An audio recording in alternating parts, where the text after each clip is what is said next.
So our worksheet today looks like this. And for this worksheet, you'll definitely need to have read the story beforehand and probably have your Bible open, or a Bible open, while you do it. So we're reading Exodus chapter 3, all of chapter 3, so stop when you get to the big number 4. And you'll definitely need it open for when you have a go through the sheet, and you'll need that to work out the answers. Okay, Moses had to take his sandals off because God is what? And it tells us to look in verse 5 for a hint. It's because God is holy. And we'll have a think about what holy means in a minute or two. At the burning bush, Moses learned that God, draw a line to match the words, phrases with the verses. So verse 4, Moses learns that God speaks. When the Lord saw that he had gone over to look, God called to him from within the bush, Moses, Moses. Okay, so Moses learned that God speaks. What does he learn about in verse 5? That God is holy. Do not come any closer, God said. Take off your sandals, for the place where you're standing is holy ground. Okay, in verse 6, what does Moses learn? That God is the same God that Abraham worshipped. That's very important. Remember, Abraham, those promises. So in verse 6 we see, then he said, I am the God of your father, the God of Abraham, the God of Isaac, and the God of Jacob. Okay. Verse 7, Moses learns that God sees and hears and is concerned about his people. Let's read verse 7. The Lord said, I have indeed seen the misery of my people in Egypt. I have heard them crying out because of their slave drivers, and I am concerned about their suffering. The last one in verse 8, what does Moses learn? That God will rescue his people. So I have come down to rescue them from the land of the Egyptians. Okay, then got a think question there. How is God different from the stone idols that some people worship? Well, a lump of stone can't see and hear and be concerned. A stone idol can't speak, can he?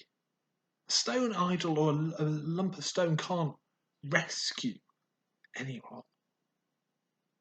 Whereas the God that speaks to Moses, the true God, the God that we get to read about and learn about in the Bible, can do all of those things. So God is very different from all the other things that people say are gods. He's alive and he can hear and he can speak and he's real and has done all of these things. He's very different to a stone idol, a stone god, a pretend god. Okay, next bit of the story. Use lines to connect Moses' excuses with God's response. Moses seems a bit scared by what's going on, doesn't know what to do, and he keeps making excuses. So he says to God, I'm not worthy to speak to Pharaoh. So what does God say? I will go with you. Okay, and then Moses goes, I don't know who you are. What if the people ask me what your name is? Then God tells him his name. I am who I am. That's a slightly funny name for us. We'll have had a think about that already. But I am who I am. So God answers Moses' excuses. But then God goes on to make some promises to Moses. And again, you'll need the verses at the end just to give you a helping hand with these. So God promises, I will rescue you and the people from Egypt. The Israelite leaders will listen to you. The king won't let you go without this is a tricky one, my mighty hand, mighty, powerful hand. The Egyptians will give you gold and silver when you go. Those are the promises that God was making to Moses. And we know from earlier on in the Bible that God is a God who keeps his promises. Remember those promises to Abraham and Isaac and Jacob, and we've seen those starting to come true. So we know that God's going to keep his promises. Okay, of all the things that Moses learned about God at the bush, Which have you not really thought about before? Well, I don't know what you haven't thought about before, but maybe you never really realised that it's amazing that God is a speaking God. Maybe you never really understood what it meant that God is a holy God, that God's a rescuing God, that God's the same God from thousands of years ago. And why is it important to know this about God? Well, if we're saying that we're living Jesus' way, if we're following Jesus, then we need to understand who God is, what he's like, what his character's like. You wouldn't trust someone, you wouldn't follow someone if you didn't know what they were like, what kind of person they were. And in the same way, to properly understand God, we need to trust him, we need to learn about him, we need to read about him, so that we can then live more and more the way that he wants us to. So it's really important to understand who it is that we're living for and following. Okay, what does it mean that God is holy? Because holy is one of those church words that we don't really use in other places. But holy just means special and different and clean. Because remember, we think of sin as a bit like dirt, and that makes us not holy. But God is holy. He's so special. He's so different. He's not just like a better human being. He's completely different. He's special. He's set apart. He's special.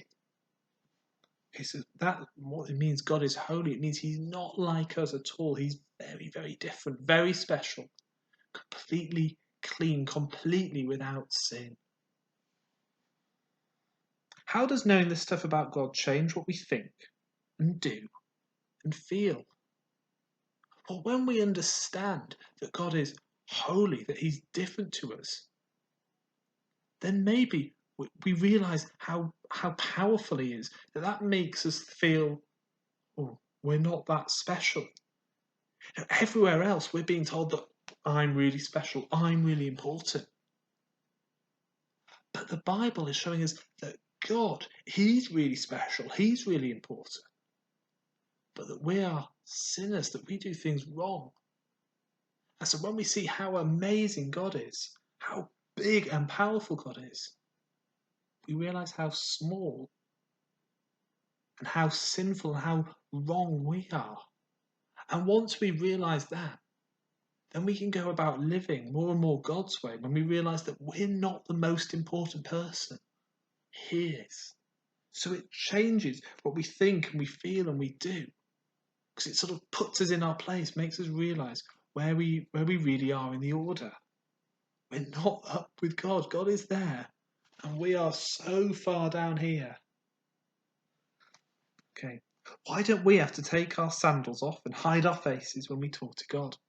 Well, the answer is because of Jesus. Jesus makes it possible for us, even though we're not holy, to be close to God. That's the promise that Jesus, when he died on the cross, he made it possible for us to be near God, to be friends with God, to be able to talk to God. So we don't have to be scared, we don't have to do special things. Jesus has made that possible.